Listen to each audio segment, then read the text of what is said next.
وويل للمصلين الذين আয় আল্লাহর বান্দা রেশমি কাপড়ের পুতলাটা হাতে নিয়ে নিজের রুমের মধ্যে চলে গেলেন। এত দামি একটা চেন দেখলেন, অন্তরের মধ্যে লোভ আসে নাই, লোভ আসে নাই। পরের দিন যখন সূর্যোদয় হইল, যখন ওইটার মালিক খুঁজতে চান, তালাশ করতে শুরু করলেন, মালিককে খুঁজে পাওয়া যায় কিনা। উনি যাইতেছেন, হঠাৎ করে দেখতে পারলেন একজন ব্যক্তি দাঁড়াইয়া মানুষগুলোকে জানাইয়া দিতেছে, কেউ আসুনি, আমার একটা রেশমি কাপড়ের পুতলা হারিয়ে গেছে, ওইটা কেউ পাইছুনি। যদি কোনো ব্যক্তি পেয়ে থাকো তাকে আমি পুরস্কার দিব। ওই এলান শুনে ওই হুজুর চলে গেলেন, আল্লাহর আলিম চলে গেলেন। 3 দিন না খাওয়া অবস্থায় গিয়ে একজন হুজুর, কিন্তু যার রেশমি কাপড়ে পুতলা হারিয়েছে ওই ব্যক্তি একজন হুজুর গিয়ে ডাক দিয়ে বললেন, হুজুর আমি আপনার ওই পুতলাটা পাইছি, আপনি আমার সাথে চলুন, আমি আপনাকে বুঝাইয়া দিতেছি। হুজুরের হাত ধরে ওই ব্যক্তি 3 দিন না খাওয়া ব্যক্তিটা তার বাসার মধ্যে নিয়ে যায়। গিয়ে বলল, হুজুর আপনার এই জিনিসটা আমি পাইছিলাম, আপনার জিনিসটা দেখেন যেমন ছিল তেমন আছে কিনা, আপনি এই সাথে একটু খুলে দেখেন। ওই হুজুর বললেন, হ্যাঁ আমার ওইটা তো ঠিক আছে, যারা পরিমাণ এদিক সেদিক কোনো কিছুই হয় নাই। ওই হুজুর ডাক দিয়ে বললেন, বাবারে আমি আমার জিনিস আমানতের সহিত পাইলাম, যারা পরিমাণ ক্ষতি হই নাই, সেই জন্য আমি খুশি হয়ে তোমাকে কিছু বকশিশ দিতে চাই, তুমি তোমার কাছে কিছু বিনিময় রেখে দাও।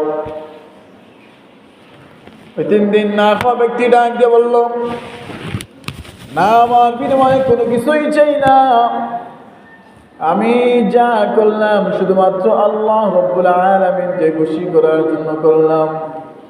যদি আল্লাহ পাক রব্বুল আলামিন খুশি হয়ে আমাকে বিনিময় কিছু দেন, আর সেই বিনিময় আমি মাথা পেতে নিব, সেই বিনিময়ে আমি হাসি মুখে বরণ করে নিব। ওই হুজুরের কাছ থেকে ওই ব্যক্তি কোনো কিছু নিলেন না। সততার পরিচয় দিয়া পারিশ্রমিক নেওয়া ঠিক না। সততার পরিচয় সততা দিয়ে হয়, টাকা দিয়ে হয় না, বিনিময় দিয়া হয় না। অন্তরের মহব্বত, মানুষের প্রতি মানুষের মহব্বত টাকা পয়সা দিয়ে হয় না, আন্তরিকতা দিয়ে হয়। এবার ওই 3 দিন না খাওয়া ওই ব্যক্তি হজ শেষ করে দেশে ফিরতেছেন। সমুদ্রের মধ্যে যাতায়াত ছিল, লঞ্চে হইয়া মানুষ যাইত। হঠাৎ করে আল্লাহ লীলা খেলা বুঝে যায় না। ওই 3 দিন না খাওয়া যে যুবকটা হজ করছিলেন, ওই ব্যক্তিটা লঞ্চে করে আসছিলেন, হঠাৎ করে জাহাজটা ডুবে গেল। জাহাজে যত মানুষ ছিল সবাই সাঁতার কাটতে পারে না। যারা সাঁতার কাটে, কিছু সাঁতার কাটছে, কিছু মানুষ ডুবে মারা গেছে। আল্লাহ রাব্বুল আলামিনের মহব্বতে ওই হাজী ব্যক্তি একটা পাত্র ধরে একটা নদীর কিনারে এক পর্যায়ে চলে গেলেন। জঙ্গলার কিনারা দিয়ে একটা ছোট্ট একটা গ্রামের মধ্যে পৌঁছে গেলেন। ছোট্ট একটা মসজিদ পাইলেন, মসজিদের মধ্যে রাত হয়ে গেল। ওই আল্লাহর বান্দা কুরআনুল কারীমে তিলাওয়াত শুরু করে দিলেন। রাত্রে তিলাওয়াত করতেছেন। যখন সুবহে সাদিকের সময়, সেহরির সময় গনে আসলো, কিছু মানুষ তাহাজ্জুদ পড়ার জন্য আসলো। আসার পরে কুরআনুল কারীমের গুনগুনি আওয়াজ শুনে মানুষজন একে অন্যকে ডাক দিয়ে বলতেছে, ভাই এত মধুর তিলাওয়াত কে জানি করে, তিলাওয়াতের এত লাগে মধু জানি না। ওই ব্যক্তিটাকে আর কোথায় থেকে আসলো, যে একটু কাছে যাই, গিয়া দেখি মানুষটা আসলে কে, চিনা না কেউ চিনা। কাছে যাইয়া জিজ্ঞাসা করলেন, ভাই আপনি কে? যখন দেখতে পারলেন একজন হুজুর মানুষ, তখন বললেন, আপনি এখানে কি করে আসলেন? আপনি তো এলাকার না। ওই যে ডাক দিয়ে বললেন, আমি একজন পথযাত্রী, আমি হজ থেকে আসার পথে আমার জাহাজটা ডুবে গেল। আর এই ঘটনা, এই বর্ণনা সব কিছু বললেন, আমি এইভাবে চলে আসলাম। এলাকার লোকজন ডাক দিয়ে বলল, আমাদের এই মসজিদের একজন হুজুর ছিলেন, একজন ইমাম সাহেব ছিলেন, ওই বান্দা হজ করছিলেন, গত কয়েকদিন আগে মারা গেলেন। এই মাত্র কয়েকদিন আগে উনি মারা গেছেন। এখন আমাদের মসজিদের কোনো হুজুর নাই, আপনি আমাদের মসজিদের মধ্যে থাকেন, যখন আপনার ইচ্ছা হবে আপনি চলে যাবেন, আর যদি আমাদের ওখানে থাকতে ইচ্ছা হয় আপনি থাকতে পারেন। যখন ওই হুজুর থাকতে রাজি হলেন, কয়েকদিন পরে এলাকার লোকজন ডাকতে বলল, হুজুর, আমাদের মসজিদের যে আগের ইমাম সাহেব ছিলেন, ওনার একটা কন্যা আছে, আপনি তো অবিবাহিত, ওনার ওই কন্যাকে আপনার সাথে বিবাহ দিলে মনে হয় ভালোই হবে। এখন এই ব্যক্তি যখন এই প্রস্তাব দিল, এলাকাবাসীর পক্ষ থেকে প্রস্তাব শুনে হুজুর রাজি হয়ে গেলেন। যখন বিবাহ সম্পূর্ণ হয়ে গেল, ওই হুজুর বাসর ঘরের মধ্যে ঢুকলেন। ঢোকার পরে যখন সালাম দিয়ে ঢুকলেন, স্ত্রীর সালাম দিলেন। এখন ওই হুজুর যখন ওই স্ত্রীর শুধুমাত্র সোনা গয়নার দিকে তাকিয়ে আছেন, স্ত্রী যখন দৃষ্টি যখন করলেন, তখন দেখতে পারলেন স্বামী মনে হয় লোভী। কেননা শুধুমাত্র সম্পদের উপরে নজর দেখা যায়, সোনার উপরে নজর দেখা যায়। আমার রূপ কেমন, আমার স্বামী আমার দিকে ঠিকভাবে তাকাইতেছে না, আমার সোনা দানা কেমন লাগতেছে, ওইগুলা ভালোই নজর দিয়ে দেখতেছে। অন্তরের মধ্যে একটা ভয় চলে আসলো। আমার বাবা ছিলেন একজন হক্কানি আলিম, এলাকাবাসী একজন আলিম মনে করে বিয়ে দিলেন। এখন মনে হয় লোকটা লুবি লুবি লুবি। তখন ওই হুজুর বুঝতে পারলেন, ডাক দিয়ে বলেন, স্ত্রী, আমি তোমার সোনার দিকে, তোমার চেইনের দিকে কেন তাকাইতেছি তুমি জানোনি? আমি আল্লাহ লীলা খেলা দেখে তো আমি অবাক হয়ে গেলাম।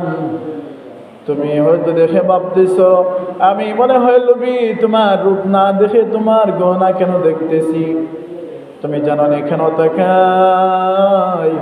আমি যখন হজ্জে বাইতুল্লাহর মধ্যে ছিলাম, আমি কাবা শরীফ যখন তাওয়াফ করছিলাম, একটা রেশমি কাপড়ে পুতলার ভিতরে একটা সোনার চেইন 300 মুক্তার দানা নিয়ে বানানো ছিল। আমি ওই যে চেইন পাইছিলাম আমানতের সহিত মালিকের হাতে তুলে দিয়েছিলাম, একজন আল্লাহর আলিমের হাতে। ওই আল্লাহর আলিমের হাতে তুলে দিয়া আমি আমার পথে চলে আসলাম, ওই ব্যক্তি ওনার পথেও চলে গেলেন। আর আজকে আমি ওনাকে বলছিলাম আমি বিনিময় কিছু চাই না, আল্লাহ রব্বুল আলামিন যদি খুশি হয় আমাকে বিনিময় কোনো কিছু দেন, আমি হাসি মুখে তা মেনে নেব।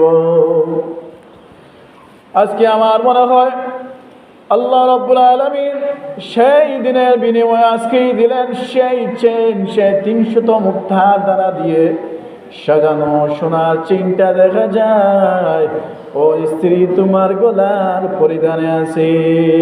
সুবহানাল্লাহ। ওই ব্যক্তি হজের মধ্যে পাইছিলেন, অর্থাৎ ওই স্ত্রী ডাক দিয়ে বললেন, স্বামী, আমার বাবা সেইগুলো আমাকে বলছিলেন, আর হজ থেকে আসার পরে আমার বাবা একটাই দোয়া করছিলেন, আমি যদি ওই ছেলেকে পাইতাম আমি আমার মেয়েকে ওই ছেলের হাতে তুলে দিতাম। আল্লাহ রাব্বুল আলামিন দোয়া কবুল করে নিলেন। দেখেন, শুধু হজ করতে গেলে হজ সব কিছু পালন করলেই হয় না, অন্তর নিয়ত সহিহ রাখতে হবে। হজের মধ্যে ফরজ কাজ আছে, ওয়াজিব কাজ আছে, সুন্নাহের কাজ আছে, ওই সবগুলা মানতে হবে, ওইগুলা মেনে চলতে হবে। অন্তর সহিহ রাখতে হবে। মসজিদে আসলেন, নামাজ পড়লেন, আমি সিজদা দিলাম, রুকু দিলাম, আমার নামাজ হয়ে গেল, এটা কি সম্ভব? না, না, আপনার অন্তরের মধ্যে ভেজাল। অন্তরের মধ্যে যদি ভেজাল নিয়ে নামাজ পড়েন, যার না পরিমাণ নামাজ হবে না। ঠিক তেমনভাবেই যদি আপনি হজ্জে বাইতুল্লাহর মধ্যে যান আর অন্তরের মধ্যে যদি আপনার সেই বিপদ থাকে, অন্তরের মধ্যে শুধু সুদ ঘুষের লোভ লালসা থাকে, দুনিয়াবি মায়া মোহ যদি থাকে, আপনি হজের মধ্যে যাইবেন, দুনিয়ার মায়া মোহ সব ত্যাগ করবেন, মনে রাখবেন আপনি স্বয়ং আল্লাহ রাব্বুল আলামিনের সামনে দাঁড়াইয়া আছেন। হজ্জে বাইতুল্লাহ যখন আপনি বাইতুল্লাহ শরীফ তাওয়াফ করবেন, তাওয়াফের সময় মানুষগুলা চিল্লাইয়া চিল্লাইয়া আল্লাহ রাব্বুল আলামিনের তালবিয়া দেয় করে লাব্বাইক আল্লাহুম্মা লাব্বাইক ইন্নাল হামদা ওয়ান নি'মাতা লাকা ওয়াল মুলক লা শারীকা লাকা লাব্বাইক। শুধুমাত্র সবাই জুড়ে জুড়ে আওয়াজ দিয়ে পড়ে, এখানে যে যেভাবেই পারে সে শুধু সেইভাবেই লাব্বাইক লাব্বাইক করতেছে। শুধুমাত্র ওখানে গোসল করা যায় না, গ্রামের কাপড় পরিধান অবস্থায় গোসল করা নাই। আপনি ওখানে পাগলের বেশে থাকবেন, মাত্র 2টা চাদর থাকবে হেরামের কাপড়। আপনি শুধুমাত্র 2টা পোশাক পরে আপনি হজ্জের মধ্যে থাকবেন, পাগলের মতো থাকবেন। আবার যখন এখানকার কাজ শেষ হয়ে যায়, ছোট্ট ছোট্ট করে বলি, সংক্ষিপ্ত করে বলি, ওখানকার যখন কাজ শেষ হয়ে যায়, মক্কা থেকে যখন মদিনাতুল মুনাওয়ারায় যখন আপনি যাবেন, মদিনাতুল মুনাওয়ারায় যাওয়ার সময় আল্লাহ রাব্বুল আলামিন আইন করে দিলেন, আমার এখানেই তোমরা পাগলামি করতে পারো, কোনো সমস্যা নাই, কিন্তু আমার বন্ধু নবীর দরবারে কোনো পাগলামি চলবে না। তোমরা ওখানে যাওয়ার আগে গোসল করো, এখানে যাওয়ার আগে ভালো পোশাক পরিধান করো।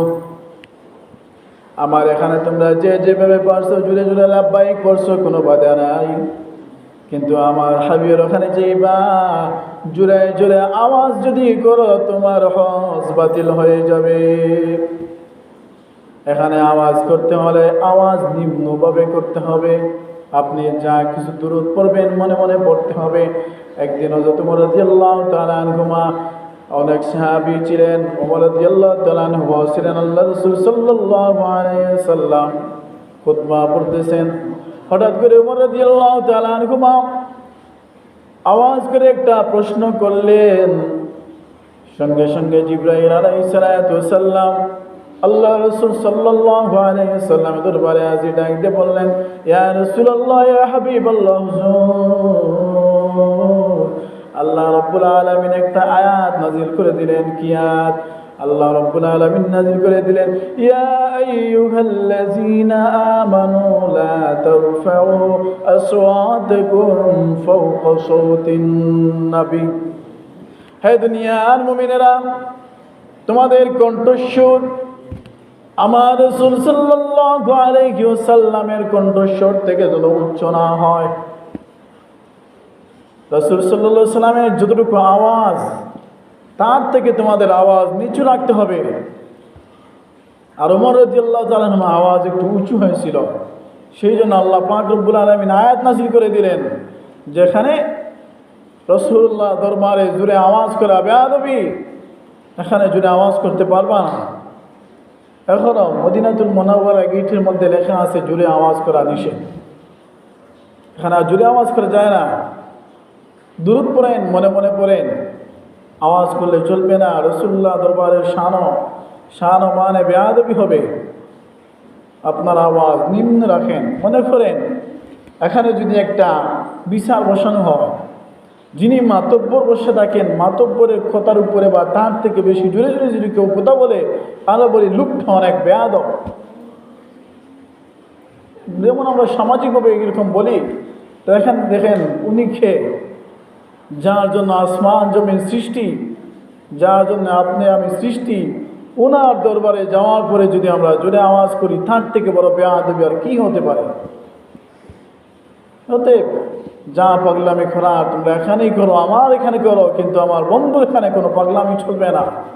ভালো পোশাক পরে যাইবা, ওখানে আদবের সহিত যাইবা, দুরূদ পড়বা, মনে মনে পড়বা, কোনো আওয়াজ করতে পারবা না। শুধুমাত্র হজ করলেই হজ হবে তেমন না। মালিক ইবনে দিনার রাহমাতুল্লাহি আলাইহি আল্লাহর একজন ওলি হজ করলেন। হজ যখন শেষ পর্যায়ে আল্লাহ রাব্বুল আলামিনের কাছে দোয়া করলেন, ও কাবার মালিক আল্লাহ, এখানে তো অসংখ্য গণিত হাজিগণ আছে, জানি না কার হজ আপনি কবুল করলেন, কার জীবনের গুনাহ আপনি মাফ করলেন। আল্লাহ রাব্বুল আলামিন মালিক ইবনে দিনার রাহমাতুল্লাহি আলাইহির দোয়াটা শুনলেন।